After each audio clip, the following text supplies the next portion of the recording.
Hello and a very warm welcome to this first round of conversations on a digital agenda for the transatlantic relations. For a start, in the next half hour, we would like to have a look at the big picture and speak about where the transatlantic relationship is at 2.5 months into Joe Biden's administration. We'd also like to have a look at the geopolitical context the US and Europe are starting out from. I will do so with two distinguished guests, and a very warm welcome to Sigmar Gabriel and John B. Emerson.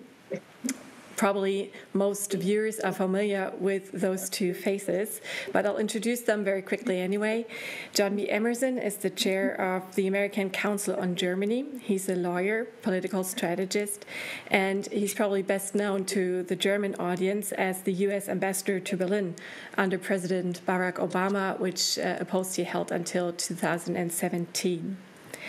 Sigmar Gabriel is the chair of Atlantik-Brücke, the American Council on Germany's sister organization, and among many other positions in politics, he's the former German Minister of Foreign Affairs, a policymaker for the Social Democratic Party. Mr. Emerson, Herr Gabriel, it's good to have you here with us today. Thank you very much for your time.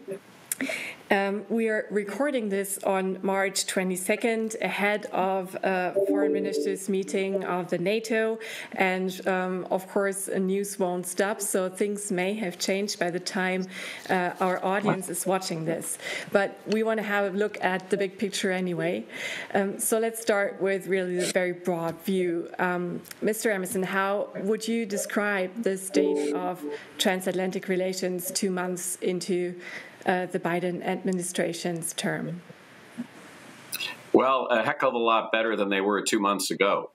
I think if you, anyone who heard President Biden's speech to the Munich Security Conference a couple of weeks ago, where he reiterated the "I'm back" message, or Secretary of State Tony Blinken's confirmation hearing, where he made the point that our foreign policy will go forward with both a sense of confidence, but also a sense of humility, and the clear messaging from the president, the vice president, and the secretary of state that they believe, and this administration believes, that our strongest asset, the United States' strongest asset, is our values-based alliances, and in particular, our alliances with Europe. And it's not insignificant that Secretary of State Blinken's first trip to Europe will be the NATO meeting in Brussels. The president underscored our strong support for NATO in his talk to the Munich Security Conference.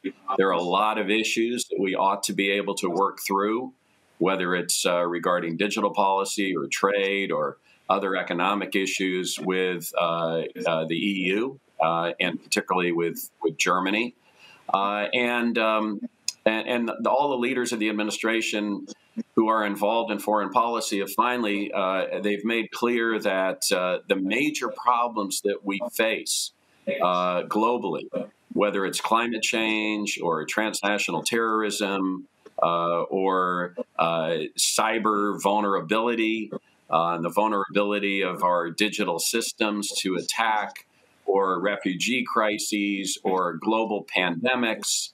All of these are challenges that cannot be faced by one nation alone. They must all be faced by us working together. So I would say things are looking up in terms of the transatlantic relationship. Herr Gabriel, do you share this optimistic point of view? Yes, of course, I share the optimistic point of view of our good friend John Emerson, because it was really a difference to listen to the former President Donald Trump and to Joe Biden when he addressed the Munich Security Conference. It was like speaking with an old friend. I mean, it was a very warm welcome back to the transatlantic friendship. But nevertheless, I think we have to be aware there are some different perspectives on the world between the Americans and the Europeans. The election of Joe Biden as the new U.S. president raised a lot of hopes in Europe and especially in Germany, and possibly too many, because despite shared values and despite the re-engagement in NATO and transatlantic alliance, it is the different global perspective that are causing Europe and the US to drift sometimes in different directions. I think it would be good if both sides realize that this is in order to avoid, or both sides should realize this, to avoid further disappointments. America is back. That was the most repeated sentence from Joe Biden, has also a meaning that has more to do with a change in the US under Barack Obama than with a connection to the old transatlantic traditions in the second half of the 20th century. If there is to be a renewed transatlantic alliance, and I'm absolutely convinced that they will be renewed, it will have to deal with a lot, but least of all with the Atlantic. We all remember the famous speech of Barack Obama to the pivot to Asia, and I think it was a crossroad where we saw that that America, much more than we Europeans, recognized that the world changed and that the American role in the world has to change. And so if we Europeans have an interest in the US and the United States taking on the task of keeping the world order, and especially China, in balance, because we ourselves rightly do not trust ourselves to do so, then we are wisely advised to do everything we can to help the US president to keep his bag free, for example, through a common foreign and development policy in the Near and Middle East, cooperation in Central Asia and Africa in order to compete with the Chinese Silk Road and many other issues. I think we as Europeans, we will not be able to balance the world in the Indo-Pacific in respect to China. That's only the United States which can do so. But on the other hand side, this means that we have to take much more responsibility in our own neighborhood, because the American needs to concentrate their power in the Indo-Pacific, and it's in our interest, it's our European interest, and that's the way we should discuss it.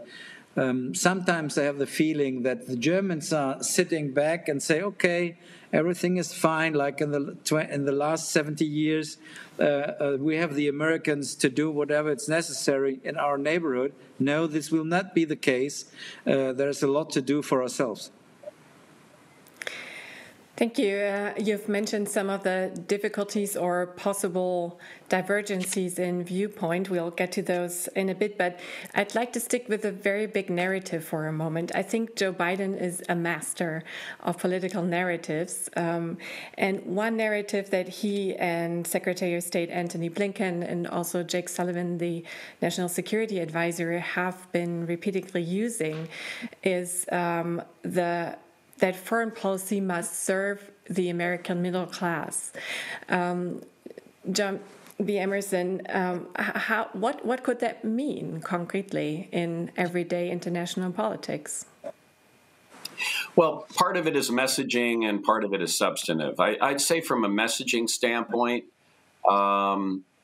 if you were to ask most Americans, what do we spend on foreign aid? Sigmar mentioned the very important part about us not ceding Africa and the stands in Central Asia to the Chinese with one belt, one road, but that we collectively need to be engaged there as well. If you were to ask most Americans, what do we spend in foreign aid and on our diplomacy, they would say something like 10 to 20% of our budget, of our national budget. The real answer is it's less than 1%.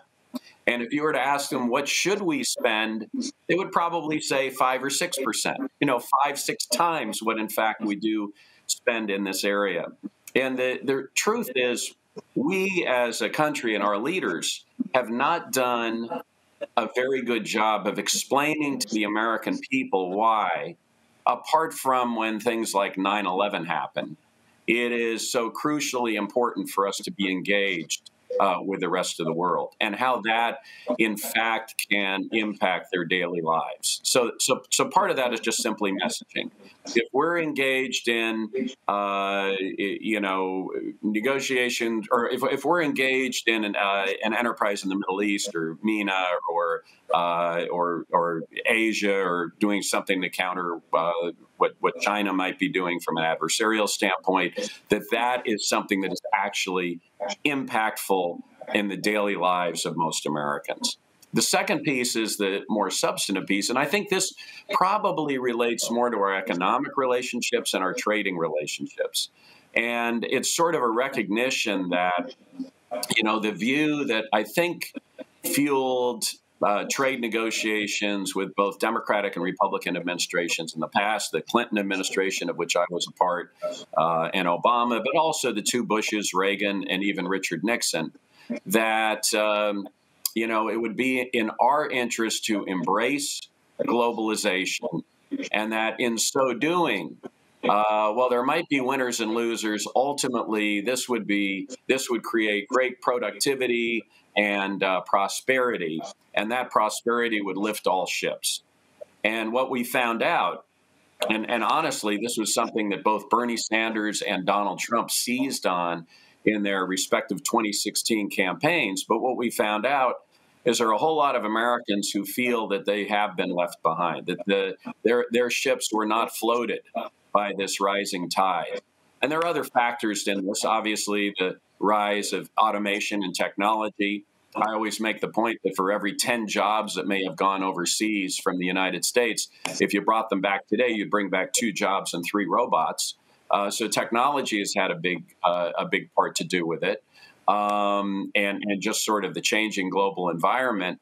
But in point of fact, we did not do a good enough job of focusing on those who would be left behind, or the hollowing out of our manufacturing base in our country, to put it more specifically, as we were moving forward with policies that were more embracing globalization. So I think what that messaging is also saying is, as it comes to trade negotiations, as it comes to working with our allies, we're going to make certain that from a substantive policy standpoint, what we're doing is also going to benefit the American worker. And that has been a change, I think, from what, Sigmar made the very point that we aren't just going back. It's just not going to be a snapback to where we were under Barack Obama. Things have changed. And this is one area where I think that change will be recognized. What could it mean in the field of technology politics? Of course, what comes to mind is a global minimum tax for global tech companies, or more data protection laws. What comes to your mind when you think about that policy approach and technology policies? Are you asking me or yes, Gabriel? I'm sorry. Yes. No, it was a question to you. Honestly, I'm a little concerned about it. If you think about it, to me, one of the most important issues we need to address in the digital world, in the technology world, is working together with our values-based allies to set the rules of the road as it relates to technology, as it relates to the development of AI, as it relates to privacy. And there seems to be a divergence globally between tech democracy and tech autocracy. And tech autocracy is what is clearly being embraced by China, for instance, with a very, very different view of how technology can be used, not to create a more expansive public square for people to share their views and opinions, but actually used by the state to sort of tamp down dissent, as an example. And what I fear is, if I look at what's happening in Europe with the digital tax, and with some of the rules and regulations that the EU is considering, I fear that we're moving towards a world of much more digital or cyber sovereignty, which actually is precisely what the tech autocrats want to see. and away from this more integrated, values-based world that if we were truly working together, we could hopefully achieve. And I also see the rise of digital protectionism. I mean, a number of the rules that the EU is considering, they don't treat American companies and European companies the same. I mean, it's protectionism pure and simple, and I think that is a dangerous direction if you want to step back and look at the global challenge we have vis-a-vis. And by the way, this isn't to say that we don't have a lot of work to do on protecting people's privacy. That clearly there's concern on both sides of the Atlantic that some of these companies are getting too big and too powerful, and we need to take a look at that. But we can't, I think the move that we're seeing in Europe towards let's try to freeze American companies or restrict them or restrict their access into European markets, and let's move towards more a world of digital sovereignty. I think that's actually quite dangerous when you consider this important distinction between tech democracy and tech autocracy.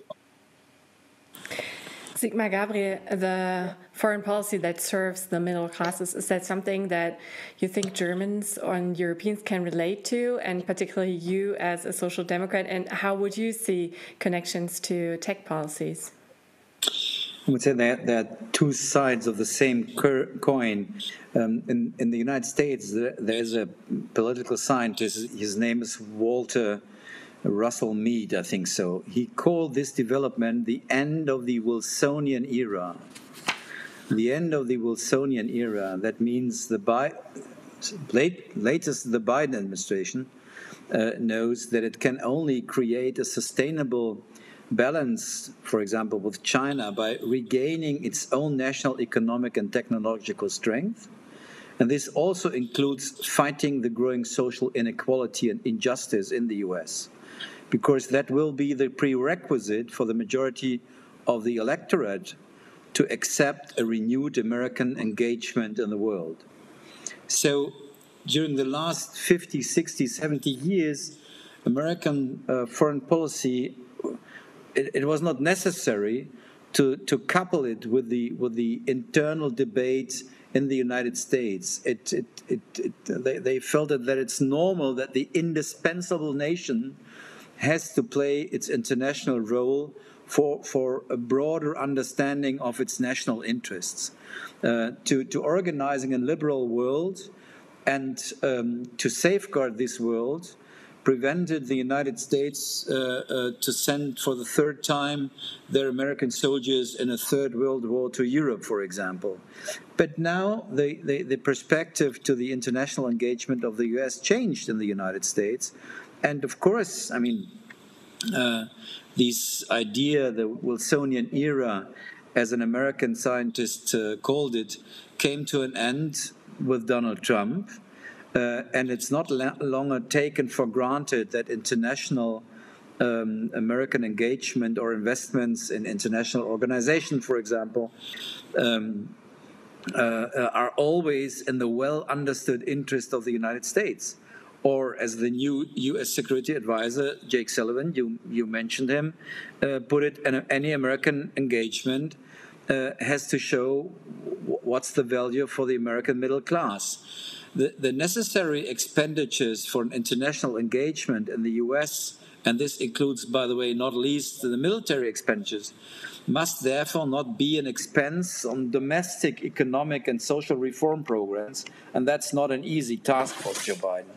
And at the same time, it leads us to the maybe most important point of the democratic West. For example, the pandemic will make the gap between the rich and poor much more prominent as an ideological driver of geopolitical conflicts in the future than it was the case at the old Cold War. And the democratic industrial countries of the world, especially the US, together with Europe and Japan, will either develop a social just form of global capitalism or lose social competition with authoritarian offers such as those from China.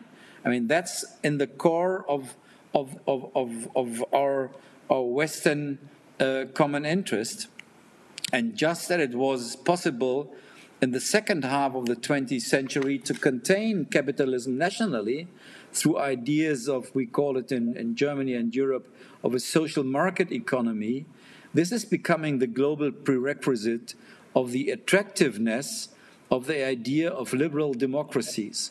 Setting this common goal could become the unifying element of the old transatlantic cooperation and the new alliance with the democracies, of course, between the US and Europe, but also with the democracies of the Indo-Pacific region.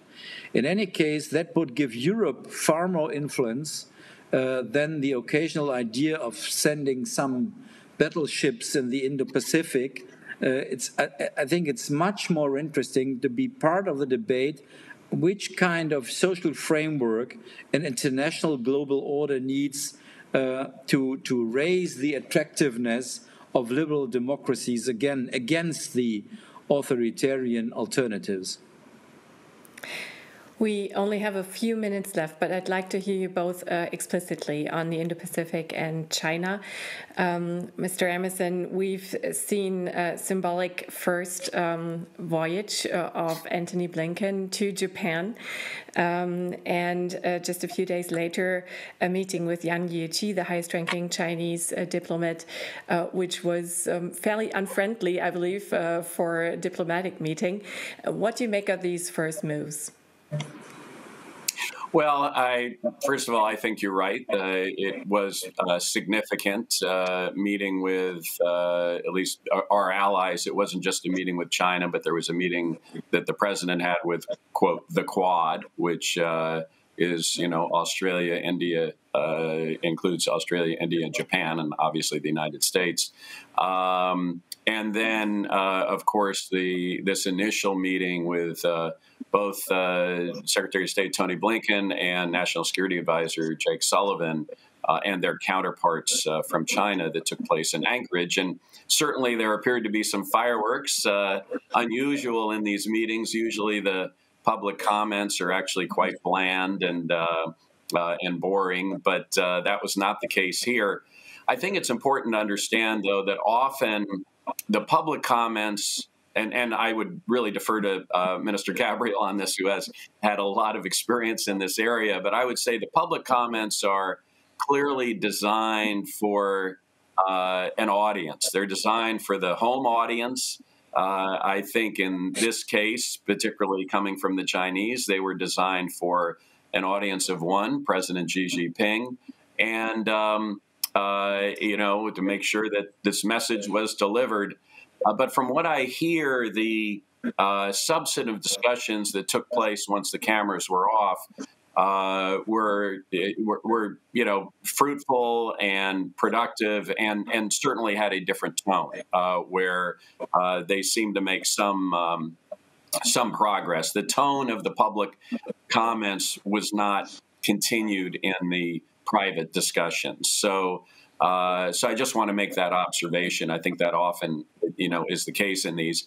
But there's no question. I think if you want to get a sense of where United States foreign policy is moving towards China, I always say it's more of a difference in degree rather than a difference in kind from the shift that we saw under the Trump administration.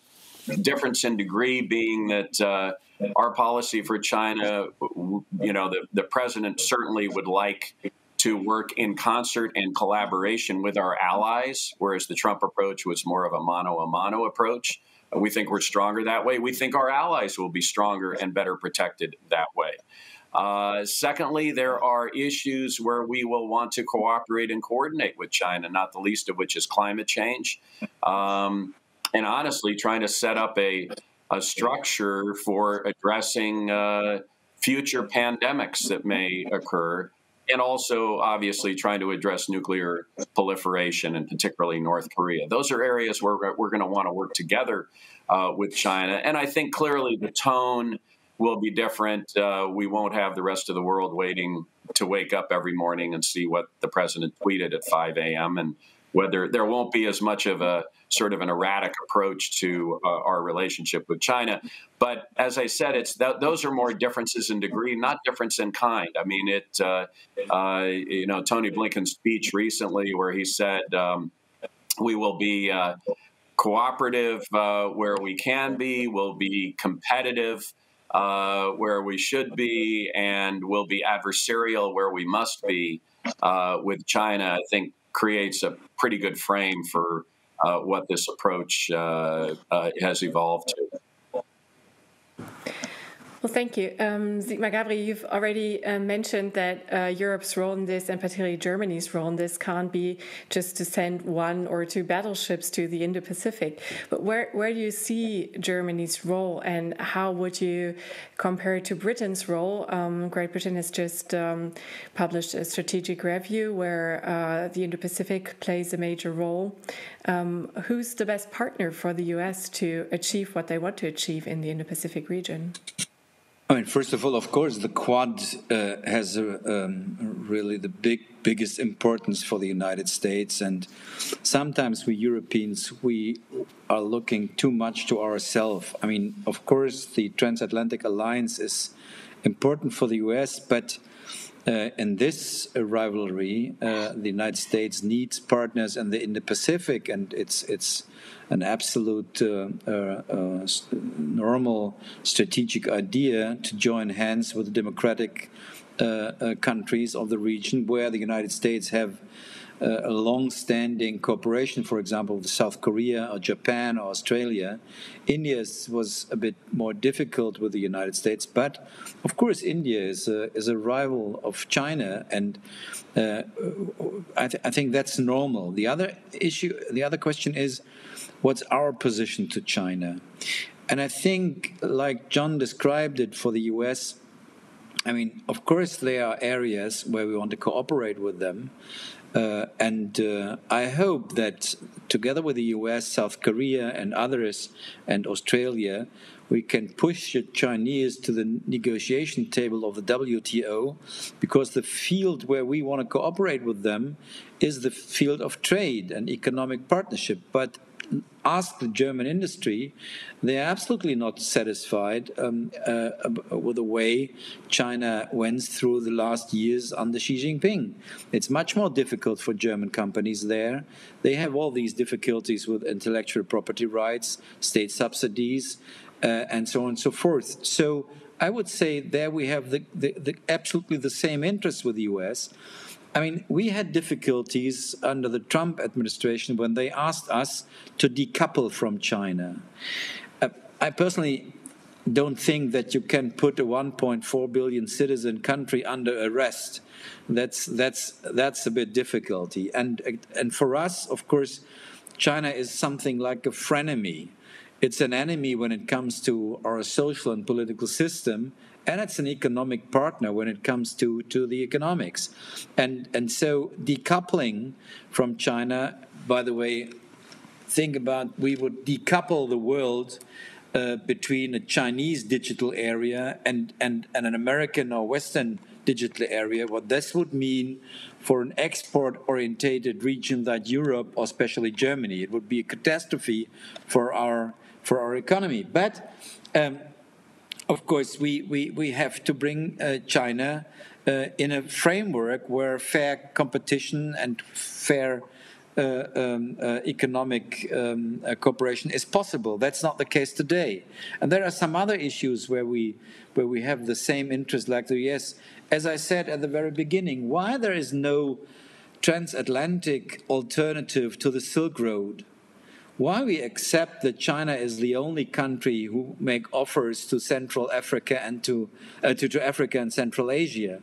And by the way, even in Europe, the fast train railroad between Belgrade and Budapest, so in the center of Europe, is financed by China and not by the European Union. So there's a lot to do, and there is a lot of common interests. As long as the Americans will not ask us to decouple. But as I understood the Biden administration and the review process, they will come to certain areas where cooperation is possible and other areas where we have to have a red line. And it's not possible to keep quiet when it comes to human rights, for example. And I know that from many visits to China, they are not very happy if you come as a minister for economic affairs and you want to discuss with the prime minister about human rights. So that's not the best atmosphere, but it's necessary. And by the way, I would say everybody can do two mistakes when it comes to China. Of course, to underestimate China is a mistake, but to overestimate China is also a mistake. I mean, this is a country that has no ally. It's surrounded by nuclear weapons, which are not very friendly looking to the Chinese. They of course, they have a big internal market, but they need the markets of the United States, of East Asia, of Europe, and to have difficulties with all other economic partners. That's also difficult for China. And then when it comes to the internal demographic development, we will see a China from the year 2030 latest, which will have to invest a lot of their money to hold the social balance in the country, because the one-child policy for decades will bring them in major difficulties to hold the social balance inside the country. They will need international partners. It's not. They are not absolutely not vulnerable, and they are clever leaders. They know this. And by the way, I think it's better to start a negotiation with tough statements than to end the negotiation with tough statements. So personally, I was happy about a clear message yesterday. Everybody knows, okay, that's the state of play, and now let's engage and look where are room for maneuvers and compromises. We already have to come to close our half hours up. We could, of course, dwell on this a lot longer. Just one last question to you, John Emerson. Since we have talked about the signals that come with first visits, what do you think? When will be Joe Biden's first visit to Europe, and where will he be headed? He's fully vaccinated, so when can we expect him here? Well, I think he's, virtually made his first visit with the Munich Security Conference address. I would imagine that the first physical visit, in all likelihood, given where COVID is in Europe and all, would not happen any earlier than the fall. But look for, multilateral organizations like, the G7 or obviously NATO, not NATO ministerials, but the NATO summits and those kinds of opportunities for a first visit to Europe. And I do know that he's been a regular attendee at the Munich Security Conference, so would not be surprised to see either the president or the vice president, Kamala Harris, who I know is very interested in these issues, making an appearance there. But other than that, I don't really have any special insight on it. That's just sort of my instinct from a guy who's worked in a White House before, but and at the State Department. I just want to say, though, I always learn something when I listen to Minister Gabriel, and I always learn something when I read your columns on us. So it's just a great pleasure for me to be here, and thank you for including me. Well, thank you both very much for your time and for being here.